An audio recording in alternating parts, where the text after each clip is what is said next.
പറയുന്നത്.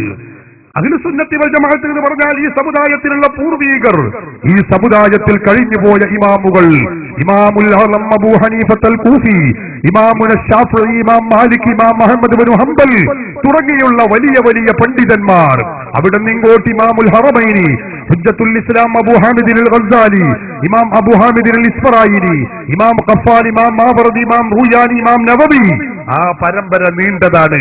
ആ ഇമാമുകളും അവരെ അംഗീകരിക്കുന്നവരുമാണ്.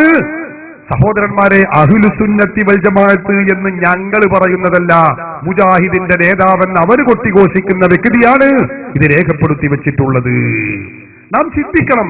നമ്മുടെ രാജ്യത്ത് ഇന്ന് മുജാഹിദുകൾ ഈയിടെയായി ഒരു ക്യാമ്പയിൻ നടത്തുന്നുണ്ട്. എന്താ? മദ്ഹബിന്റെ ഇമാമുകളെയും ആ മദ്ഹബിന്റെ ഗ്രന്ഥങ്ങളെയും ഒക്കെ ചവറ്റുകൊട്ടയിലേക്ക് തള്ളണമെന്നും പാള കിതാബുകളാണ് അവയെന്നും ആ പാറ കിതാബുകളൊക്കെ തോട്ടിലേക്ക് വലിച്ചെറിയണമെന്നും പറഞ്ഞുകൊണ്ട് രാജ്യത്തെ ഗ്രാമങ്ങളെ മലീമസമാക്കുന്ന കാളമൂത്ര പ്രസംഗങ്ങൾ നടത്തുന്ന ദാരുണമായ രംഗം നമുക്ക് കാണാൻ കഴിയും.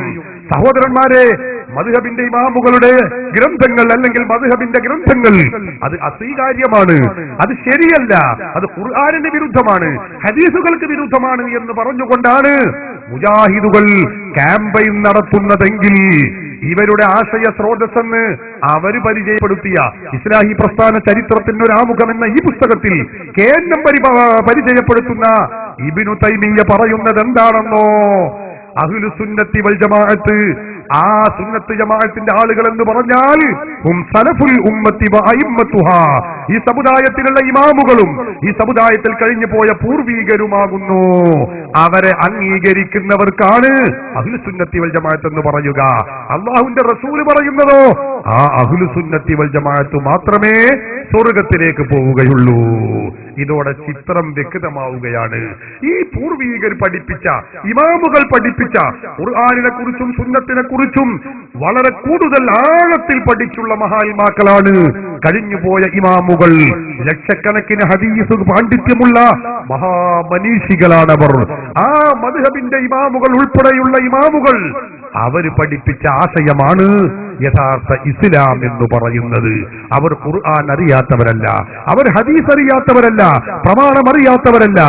അവര് പഠിപ്പിച്ച 14 നൂറ്റാണ്ട് കാലം മുസ്ലിമീങ്ങൾ അനുവർത്തിച്ചു വന്ന ആശയങ്ങളുണ്ടല്ലോ, ആ ആശയങ്ങളാണ് അഹ്ലുസുന്നത്തി വൽ ജമാഅത്ത് അല്ലെങ്കിൽ ദീൻ എന്ന് പറയുന്നത്. പ്രിയപ്പെട്ട സഹോദരന്മാരെ, ഈ വിഷയം നമ്മൾ അടിസ്ഥാനപരമായി മനസ്സിലാക്കിയാൽ ഒരു കാര്യം നമുക്ക് ബോധ്യപ്പെടും. അഹ്ലുസുന്നത്തി വൽ ജമാഅത്തും ബിദ്അത്തുകാരും തർക്കമുള്ള വിഷയങ്ങൾ ഏതേത് എടുത്ത് പരിശോധിച്ചു നോക്കിയാലും ഈ പറഞ്ഞ പൂർവീകരുടെ പാരമ്പര്യവും പൈതൃകവും നമുക്കറിയാം, അത് സുന്നികളോട് കൂടെ മാത്രമേ ഉള്ളൂ. ഓരോന്ന് വിശദീകരിക്കാൻ ഇവിടെ സമയമില്ല. എന്നാലും ഞാൻ ചില സാമ്പിളുകൾ നിങ്ങളെ ശ്രദ്ധയിൽപ്പെടുത്തട്ടെ.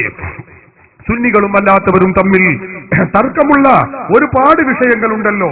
വളരെ പ്രധാനപ്പെട്ട വിഷയങ്ങൾ തന്നെ പലതുമുണ്ട്. നമുക്കറിയാം, വെള്ളിയാഴ്ച നിർവഹിക്കുന്ന ജുമുഅയുടെ ഖുതുബ, ആ വെള്ളിയാഴ്ച നിർവഹിക്കുന്ന ഖുതുബ പൂർവീകരായി നമുക്ക് ലഭിച്ചിട്ടുള്ളത്, അവരെല്ലാവരും പഠിപ്പിച്ചിട്ടുള്ളത് ഖുതുബ അറബിയിൽ മാത്രമേ പറ്റുകയുള്ളൂ എന്നാണ്.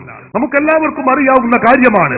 14 നൂറ്റാണ്ട് കാലത്തെ മുസ്ലിം പാരമ്പര്യമെടുത്തു പരിശോധിച്ചാലും ഖുതുബ അറബിയിലല്ലാതെ നിർവഹിച്ച ചരിത്രം നമുക്ക് കണ്ടെത്താൻ കഴിയുന്നില്ല. എല്ലാവരും ലോകത്ത് മുഴുവനും ഖുതുബ അറബിയല്ലാത്ത ഭാഷയിൽ നിർവഹിച്ചിട്ടില്ല. ലോകത്ത് ഖുതുബ അറബിയല്ലാത്ത ഭാഷയിൽ ആദ്യമായി നിർവഹിച്ചിട്ടുള്ളത് എവിടെയാണെന്ന് അറിയാമോ? തുർക്കിയിലെ മുസ്തഫ കമാൽ പാഷ എന്ന് പറയുന്ന വ്യക്തിയാണ്. മുസ്തഫ കമാൽ പാഷ അദ്ദേഹം തുർക്കി റിപ്പബ്ലിക്കിന്റെ പ്രസിഡന്റായി രംഗത്ത് വന്ന സാഹചര്യത്തിലാണ് അവിടെ ആദ്യമായി ഖുതുബ തുർക്കി ഭാഷയിൽ നിർവഹിക്കുന്നത്. ഖുതുബ മാത്രമല്ല, അവിടെ ദിക്റുകൾ അങ്ങനെ തന്നെയായിരുന്നു, അവിടെയുള്ള ബാങ്ക് തുർക്കി ഭാഷയിലായിരുന്നു, നിസ്കാരം തുർക്കി ഭാഷയിലായിരുന്നു. എല്ലാം തുർക്കി ഭാഷയിലാക്കുന്നതിന് വേണ്ടി മുസ്തഫ കമാൽ പാഷ എന്ന് പറയുന്ന വ്യക്തി, അദ്ദേഹം ചരിത്രത്തിൽ കുപ്രസിദ്ധനാണ്. ഞാൻ വിശദീകരിക്കേണ്ടതില്ലല്ലോ ചരിത്ര വിദ്യാർത്ഥികൾക്ക്. ഇസ്ലാമിക സംസ്കാരം ആ തുർക്കിയിൽ നിന്ന് കളഞ്ഞു കുളിക്കാൻ വേണ്ടി, എടുത്തു കളയാൻ വേണ്ടി കഠിനമായി ശ്രമിച്ചിട്ടുള്ള ഒരു കറുത്ത അധ്യായം രചിച്ച വ്യക്തിയാണ് മുസ്തഫ കമാൽ പാഷ. അദ്ദേഹം ഇസ്ലാമിക സംസ്കാരം മുഴുവനും എടുത്തുമാറ്റി സ്ത്രീകളെ മുഖം മറക്കുന്നതിൽ നിന്ന് തടഞ്ഞ വ്യക്തിയാണ്. ആ മുസ്തഫ കമാൽ പാഷയാണ് അറബിയല്ലാത്ത ഭാഷയിൽ ലോകത്ത് ആദ്യമായി ഖുതുബ നിർവഹിക്കാൻ വേണ്ടി നിർദ്ദേശിച്ചിട്ടുള്ളത് എന്ന് പറഞ്ഞിട്ടുള്ളത് ഞാനല്ല. മുജാഹിദ് പ്രസ്ഥാനം 1 ഉറുപ്പിക 25 പൈസ വിലയുള്ള പുസ്തകത്തിൽ നിങ്ങൾക്കറിയാമോ, മുജാഹിദ് പ്രസ്ഥാനത്തിന്റെ നേതാവായി പരിചയപ്പെടുത്തുന്ന റഷീദ് റിള, ആ റഷീദ് റിളയുടെ ഗ്രന്ഥമാണ് എന്റെ വലത് കൈയിലുള്ളത്. തഫ്സീറുൽ മനാർ എന്ന് പറയുന്ന ഈ ഗ്രന്ഥത്തിൽ അദ്ദേഹം പറയുന്നു, ലോകത്ത് മുഴുവനും ലാ യസാലൂന യഖ്റഊനൽ ഖുർആന വഅദ്കാറ സ്വലാത്തി വൽ ഹജ്ജി വഗൈരിഹാ ബിൽ അറബിയ്യത്തി വകദാലിക ഖുതുബത്തു സ്വലാത്തിൽ ജുമുഅത്തി വൽ ഈദൈൻ. ലോകത്ത് ദിക്റുകളും ഖിറാഅത്തുകളും ഖുതുബകളും എല്ലാം അറബി ഭാഷയിലായിരുന്നു എക്കാലത്തും നിർവഹിച്ചിട്ടുള്ളത്. ഇല്ലാ മാ ശദ്ദത് ബിഹിൽ ഹുകൂമത്തുൽ കമാലിയത്തു തുർക്കിയ ഫഅമറത്തുൽ ഖുതബാ ബിഅൻ യഖ്തുബു ബിതുർക്കിയത്തി തംഹീദൻ ലിസ്സലാത്തി ബിഹാ ലിഖൽഇ റിബത്തുൽ ഇസ്ലാം.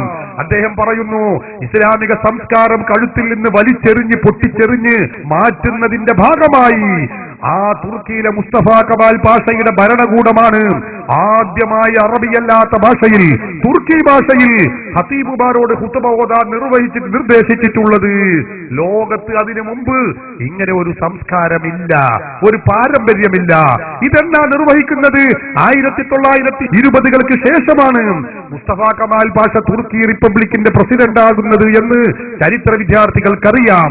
1920-കൾക്ക് ശേഷമാണ് സഹോദരന്മാരെ ലോകതലത്തിൽ ഖുതുബ അറബിയല്ലാത്ത ഭാഷയിൽ നിർവഹിച്ചിട്ടുള്ളത് എന്ന് ഞാൻ പറയുന്നതല്ല. KNM എന്ന് പറയുന്ന മുജാഹിദ് പ്രസിദ്ധീകരിച്ച ഈ പുസ്തകത്തിൽ അവരുടെ നേതാവെന്ന് അവർ പരിചയപ്പെടുത്തിയ റഷീദ് റിള എഴുതിയ പുസ്തകത്തിലാണത് പറഞ്ഞിട്ടുള്ളത്. ലോക മുസ്ലിമീങ്ങളെല്ലാവരും അറബി ഭാഷയിലാണ് നിർവഹിച്ചിട്ടുള്ളത്. ഈ പാരമ്പര്യത്തിൽ നിന്ന് മുസ്ലിങ്ങളെ വലിച്ചു മാറ്റുന്നതിന് വേണ്ടി തുർക്കിയിലെ മുസ്തഫ കമാൽ പാഷയുടെ ആ ചര്യ കേരളത്തിൽ നടപ്പാക്കുന്നതിന് വേണ്ടിയാണ് കേരളത്തിലെ മുജാഹിദുകൾ അവർ സ്വന്തമായി പള്ളികൾ ഉണ്ടാക്കുന്നത്. 50, 60, 100, 200, 300 വർഷം പഴക്കമുള്ള പള്ളികൾ നമ്മുടെ നാടുകളിൽ ഉണ്ടായിട്ട് ആ പള്ളികൾക്ക് ബദലായി സമാനമായി മുജാഹിദുകൾ പുതിയ പള്ളികൾ ഉണ്ടാക്കുകയാണ്. എന്തിനു വേണ്ടി? പൂർവീകരാൽ നിലനിന്ന് വരുന്ന അറബിയിലുള്ള ഖുതുബ ഇല്ലാതെയാക്കാൻ വേണ്ടി. നിങ്ങൾക്കറിയാമോ, ഞാൻ പ്രമാണങ്ങളിലേക്ക് കടക്കുന്നില്ല. ഈ വിഷയത്തെക്കുറിച്ച് കേരളത്തിൽ മുജാഹിദ് പ്രസ്ഥാനം കേരളത്തിൽ സ്ഥാപിച്ച വ്യക്തിയാണ് KM മൗലവി. KM മൗലവി എഴുതിയ ജുമുഅ ഖുതുബ എന്ന് പറയുന്ന പുസ്തകമുണ്ട്. കേരള നദ്വത്തുൽ മുജാഹിദീൻ പുറത്തിറക്കിയിട്ടുള്ള പുസ്തകമാണിത്. നിങ്ങൾക്ക് സ്ക്രീനിലൂടെ കാണാം. വില 3 രൂപ മാത്രമാണുള്ളത്. ഈ പുസ്തകത്തിന്റെ 23-ാമത്തെ പേജിൽ അദ്ദേഹം ഇതിൽ വ്യക്തമായി രേഖപ്പെടുത്തി വെച്ചത് കാണാൻ കഴിയും. എങ്കിലും ഇവിടെ ശ്രദ്ധിക്കേണ്ടുന്ന ഒരു കാര്യമുണ്ട്. അറബിയിലുള്ള ഫത്വയുടെ വിവർത്തനമാണിത്. വലാകിൻ ഹൗലാ ശൈഉൻ ആഖർ യംബഗിൽ ഇൽതിഫാതു ഇലൈഹി വഹുവ അന്നാ ലം നജിദ് ഫീ കിതാബിൻ മിനൽ കുതുബി അന്ന സലഫ മിന സ്വഹാബത്തി വതാബിഈന വമൻ ബഅദഹും. ഈ KM മൗലവി പറയുന്നു, എങ്കിലും ഇവിടെ ശ്രദ്ധിക്കേണ്ടുന്ന മറ്റൊരു കാര്യമുണ്ട്. സ്വഹാബികൾ, താബിഉകൾ എന്നീ സൽവൃത്തരായ മുൻഗാമികൾ അനറബി നാടുകളിൽ, അറബിയല്ലാത്ത നാടുകളിൽ മതപരമായ പ്രസംഗങ്ങൾ, അതായത് ഖുതുബത്തുൽ മശ്റൂഅ എന്ന് പറഞ്ഞ ശറഅാക്കപ്പെട്ട ഖുതുബകൾ നിർവഹിക്കുന്ന സന്ദർഭത്തിൽ റുക്നുകൾ അറബിയിൽ പറഞ്ഞ് വിവർത്തനം ചെയ്യുകയും തുടർന്നുള്ള ഭാഗങ്ങൾ നാട്ടുകാരുടെ ഭാഷയിൽ പറയുകയും ചെയ്തിരുന്നുവെന്ന് ഏതെങ്കിലും ഒരു ഗ്രന്ഥത്തിൽ നാം കണ്ടിട്ടില്ല. ഖുതുബ അറബിയല്ലാത്ത ഭാഷയിൽ ഇവിടെ നിർവഹിച്ചതായി അനറബി നാടുകളിൽ, അറബിയല്ലാത്ത നാടുകളിൽ വരെ അറബിയിലല്ലാതെ നിർവഹിച്ച ചരിത്രമില്ലെന്ന് പറയുന്നത് ഞങ്ങളല്ല. കേരളത്തിൽ ഈ പ്രസ്ഥാനമുണ്ടാക്കിയ KM മൗലവിയാണ് പറയുന്നത്. ഈ പുസ്തകം പ്രസിദ്ധീകരിച്ചിട്ടുള്ളത് കേരള നദ്വത്തുൽ മുജാഹിദീനാണ്. പറയണം, നിങ്ങൾ ചിന്തിക്കുന്നവരോടാണ് ഞാൻ സംവദിക്കുന്നത്. ഇസ്ലാമിന്റെ 13.5 നൂറ്റാണ്ട് കാലത്തെ പാരമ്പര്യം, ആ പാരമ്പര്യം എടുത്ത് പരിശോധിച്ചാൽ കേരളത്തിൽ ജുമുഅയുടെ ഖുതുബ അറബിയല്ലാത്ത ഭാഷയിൽ നിർവഹിച്ചത് നമുക്ക് കണ്ടെത്താൻ കഴിയുന്നില്ല.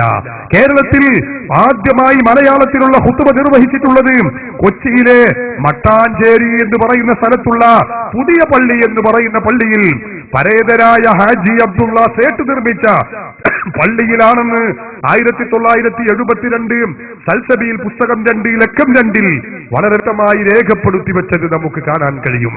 പൂർവികരുടെ പാരമ്പര്യം ഈ വിഷയത്തിൽ ഇല്ലേ ഇല്ല.